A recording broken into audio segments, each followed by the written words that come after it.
Dear student, good morning, नमस्कार, राधे राधे। स्वागत है बेटा आप सबका एक बार फिर डीपीएस की ऑनलाइन क्लास में। बेटा तैयार हो जाइए, पेन पेंसिल बुक नोटबुक लेकर बैठ जाइए पढ़ने के लिए। क्योंकि आपके सर बेटा आपको पढ़ाने के लिए आ गए हैं। हम साइंस पढ़ रहे थे, साइंस में हम एक चैप्टर पढ़ रहे थे, मटेरियल्स वी डेली यूज, यानी दैनिक जीवन के अंदर उपयोग आने वाली सामग्री, यह चैप्टर पढ़ रहे थे। बेटा हमारी जो लास्ट क्लास थी उसमें हमने पढ़ा था कॉटन के बारे में कि कॉटन की खेती कैसे होती है, और उसके बाद एक और क्लास थी और उस क्लास में बेटा हमने पढ़ा था कपड़े से रेशा कैसे बनाया जाता है, और उसमें हमने ये पढ़ा था कि कपास के कपड़े से रेशा कैसे बनाया जाता था। अलग अलग प्रोसेस पढ़े थे बेटा। फर्स्ट प्रोसेस था गिनिंग, और गिनिंग का मतलब होता है कपास को बीज से अलग करना। दूसरा प्रोसेस स्पाइनिंग पढ़ा था कि कपास से क्या बनाना, धागा बनाना, यार्न बनाना। उसके बाद थर्ड प्रोसेस वीविंग पढ़ा था। वीविंग में होता है बेटा बुनाई करना। और लास्ट पढ़ा था नीटिंग, यानी गूंथाई करना, गूंथना। यहाँ तक हमने 4 प्रोसेस पढ़े थे बेटा कॉटन के। आज पहले तो बेटा हम पढ़ते हैं uses, USES, uses of cotton. कपास के उपयोग क्या है बेटा? बेटा पहला यूज है most of the cotton used in the manufacture cotton textile and under garment, यानी कॉटन का, कपास का, सूती वस्त्र का सबसे बड़ा उपयोग एक तो है सूती वस्त्र उद्योग में और एक अंडर गारमेंट में। यानी अंडर गारमेंट यानी नीचे जो हम पहनते हैं वो कपड़े, हम ये बार वाला कपड़ा है, इससे नीचे पहनने वाले जो कपड़े होते हैं अंडर गारमेंट में यूज होता है कपास का, यानी कॉटन के कपड़े होते हैं वो अंडर गारमेंट्स के बने हुए होते हैं। उसके अलावा कॉटन का यूज जो होता है बेटा, क्लीन कॉटन होता ना, एकदम साफ रुई, उसका होता है एब्जॉर्बेंट इन हॉस्पिटल, यानी कि ऑब्जर्वेंट के रूप में हॉस्पिटल में। आपको पता है तो जब कोई चोट लग जाती है तब डॉक्टर खून किससे साफ करता है? रुई से साफ करता है। तो डॉक्टर के लिए बहुत यूज आती है रुई, इसीलिए हॉस्पिटल में एब्जॉर्बेंट के रूप में, यानी कि अवशोषक के रूप में यूज किया जाता है कॉटन को। इसके अलावा अगर बात करते हैं कॉटन के यूजेज की तो वो आता है cotton is used as raw material. Cotton का कच्चे पदार्थ के रूप में उपयोग किया जाता है मैन्युफैक्चर ऑफ रेयन, एक तो नकली रेशम बनाने के लिए, रेयन बनाने के लिए, एंड पेपर इंडस्ट्री यानी कागज उद्योग में। इसमें कागज उद्योग में और रेयन के अंदर उसका एक कच्चा पदार्थ के रूप में। फिर आपको पता है क्लीन एंड कार्डेड कॉटन का यूज होता है फिलर्स इन पिलोज, तकियों में भरने के लिए, क्विल्स यानी रजाई में भरने के लिए, मिस्ट्रेस यानी बेड शीट्स में भरने के लिए। आपको पता है ना रुई भरी जाती है ना तकियों में, गद्दों में रुई भरी जाती है। जो सोफा पर गद्दे वगैरह होते हैं उस सब में रुई भरी जाती है। उसके अलावा सुपीरियर ग्रेड की कॉटन का उपयोग बेटा होता है मैन्युफैक्चर ऑफ रेयन और सुपीरियर पेपर, अच्छे पेपर बनाने के लिए। हम पढ़ते हैं वो कागज नहीं, अच्छे कागज बनाने के लिए। कैसे? जैसे होता है प्रिंटिंग करेंसी नोट्स, जो नोट छापने के अंदर उसमें भी थोड़ा बहुत मिक्स होता है, या गवर्नमेंट के स्टाम्प पेपर होते हैं, कोई सरकार के कागजात होते हैं, उसके उस वाले कागज में भी कॉटन का उपयोग किया जाता है। उसके अलावा कॉटन के अंदर ज़्यादा सोखने की क्षमता होने के कारण कॉटन में क्या होता है कि हम घरों में जो पोछा बनाते हैं, मॉप बनाते हैं, वह पोछा भी कॉटन का ही बनाया जाता है। कॉटन का ही बनाते ना घर में पोछा, कोई पॉलिस्टर का, नायलॉन का थोड़ी बनाते। क्योंकि वो तो पानी नहीं सोखता, तो वो हम पोछा कैसे लगाएंगे? इसीलिए कॉटन का पोछा बना हुआ होता है। अब बात करेंगे बेटा जूट की बात करेंगे। यूजेज हमने कर लिए कॉटन के, अब JUT जूट की बात करेंगे। जूट की बात करता हूँ तो सबसे पहले तो ये है चीपेस्ट नेचुरल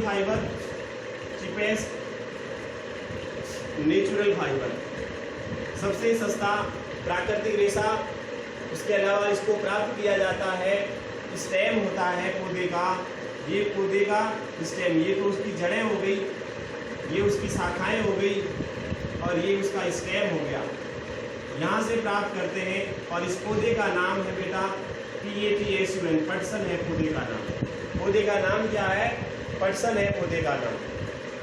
और ये जो कल्टीवेटेड किया जाता बेटा, यानी जो खेती की जाती है वो की जाती है रेनी सीजन में की जाती है।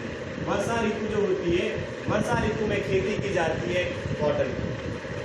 पौधे की लंबाई कितनी होती है बेटा? तो पौधे की लंबाई होती है, लेंथ जो होती है पौधे की वो होती है बेटा 6 से लेकर के 8 फीट की।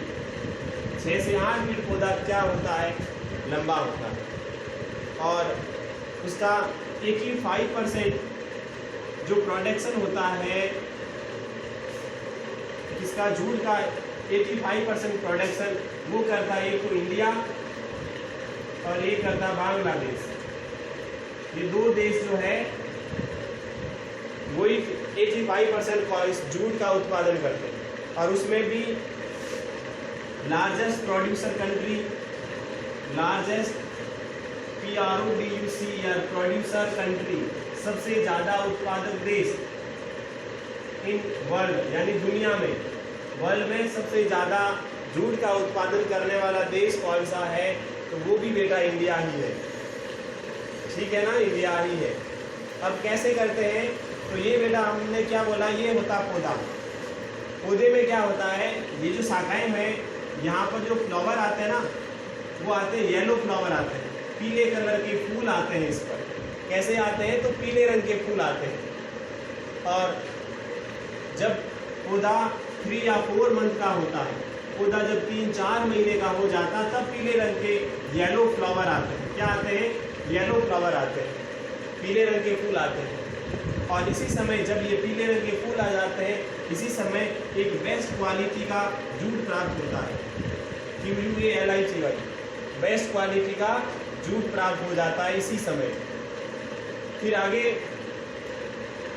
बात करते हैं, जब पौधा सारा पक जाता, पूरा मैच्योर हो जाता है पौधा, तब क्या किया जाता है? ये पौधे का स्टेम है ना, ये जब पौधा पक जाता है तो ये स्टेम बहुत हार्ड हो जाता है, यानी कि वेरी हार्ड, बहुत कठोर हो जाता है ये जब पौधा पक जाता है। फिर क्या किया जाता है? फिर बेटा ये जो स्टेम होता है, इसमें स्टेम को क्या किया जाता है? काट दिया जाता है यहाँ से। और काटने के बाद में इसको खेतों में ड्राई के लिए छोड़ दिया जाता है, फ्यू डेज के लिए, कुछ दिनों तक खेत में सूखने के लिए छोड़ दिया जाता है इसको। अब कुछ दिनों में सूख जाता है और सूखने के बाद में जब इसकी जो लीव्स होती है, पत्तियां होती है, वो पत्तियां गिर जाती है, सारी पत्तियां सूख जाती है, तब इसके स्मॉल बंडल बना लिए जाते हैं, यानी कि छोटे छोटे बंडल्स बना लिए जाते हैं। और उस बंडल्स को बांध दिया जाता है, टाइट बांध दिया जाता है, उस बंडल को बांध दिया जाता है। और फिर उसको बांधने के बाद में क्या करते हैं कि जो स्टेगनेंट वाटर होता है, जैसे कि STAGNANT, स्टेगनेंट वाटर, यानी कि भरा हुआ जल होता है, जैसे बात कर देता हूँ पॉन्ड, तालाब में भरा हुआ जल होता है, उस जल में इसको डुबो दिया जाता है। ये जल होता है, ये सारे सूख जाते हैं ऐसे ऐसे बंडल्स, इस बंडल्स को पानी में डुबो दिया जाता है, सारे पानी में डुबो देते हैं। और पानी में डुबोने के बाद में क्या होता है, इसकी जो ऊपर वाली लेयर होती है वह रॉट हो जाती है, यानी सड़ जाती है, उसे ऐसा धागा हम निकाल सकते हैं, रेशा निकालने लग जाते हैं। और इसको बेटा रेटिंग कहा जाता है। इस प्रोसेस को क्या कहा जाता है? इस प्रोसेस को बेटा रेटिंग कहा जाता है, RETTING। इस प्रोसेस को क्या कहा जाता है? तो उस प्रोसेस को रेटिंग कहा जाता है, RETTING, रेटिंग उस प्रोसेस को कहा जाता है। ठीक है ना? हाँ। फिर आगे क्या होता है? आगे देखो बेटा, फिर उसके जो सड़ जाती है रेशा, झटके के साथ में ऐसे ऐसे उसके रेशे बना लिए जाते हैं, उसके रेशे खींच लिए जाते हैं। फिर क्या होता है? और ये जो रॉ जूट होता है, कच्चा जूट होता है, वह पीले कलर का होता है, पीले रंग का होता है, 6 से 8 फीट लंबा होता है और बहुत मजबूत होता है।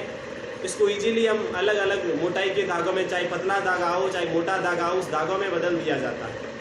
और जूट जो होता है वो सेकेंड मोस्ट इम्पॉर्टेंट फाइबर है कॉटन के बाद में। सेकेंड मोस्ट इम्पॉर्टेंट फाइबर है कॉटन के बाद में, कपास के रेशे के बाद में दूसरा सबसे महत्वपूर्ण है। अब बात करते हैं सर इसके यूजेज कहाँ है, क्या है इसके यूजेज, जूट के यूजेज कहाँ है।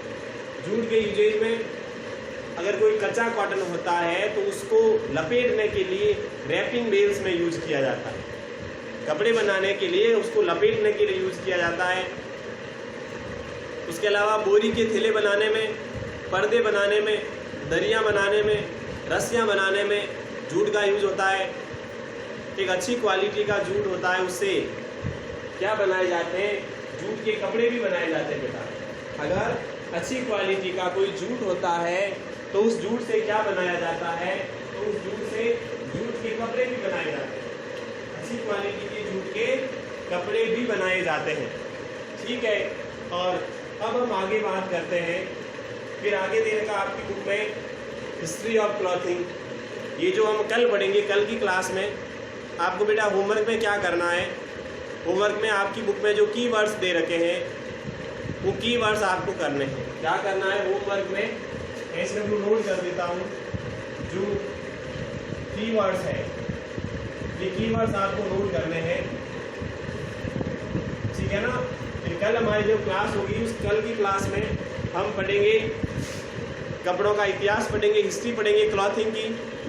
फिर आगे जो भी क्वेश्चन आंसर वगैरह है वो क्वेश्चन आंसर वगैरह भी करते जाएंगे।